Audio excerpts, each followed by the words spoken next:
The fatal shooting of a 22-year-old man in Surrey has become the catalyst for an escalating dispute between the city's newly elected mayor, Doug McCallum, and the RCMP. The homicide happened this morning at 70A Avenue in Newton, less than a block away from an elementary school.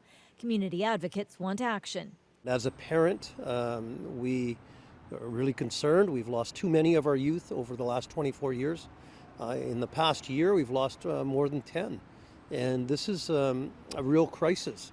It didn't take long for the city's mayor, Doug McCallum, to issue a statement that he tied back to his campaign promise of making Surrey safer. McCallum said yet another example of the ongoing trauma and fear that are being inflicted on the communities, residents, and families of Surrey. This latest incident of deadly gun violence further emphasizes the need for the city of Surrey to have its own city police force. BC's top Mountie is now pushing back.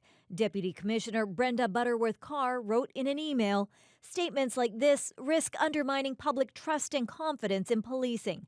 With a homicide of this nature, people are already reluctant to come forward. Any erosion of public trust and confidence challenges our ability to solve complex cases." The very public dispute between RCMP and Surrey's mayor has this former city councillor calling for cooler heads to prevail. I think what's really important as we move forward is that we go through a process that engages in facts on whether it's of benefit for Surrey to move away from the RCMP or not.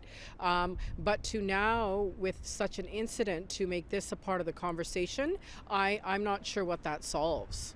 BC's Public Safety Minister Mike Farnworth also weighed in, and he emphasized that no one is putting up roadblocks to Surrey's move away from the RCMP. He said a new police force isn't created over a weekend and said the province is willing to work with the mayor, but he has to be willing to do the work too. Mira Baines, CBC News, Vancouver.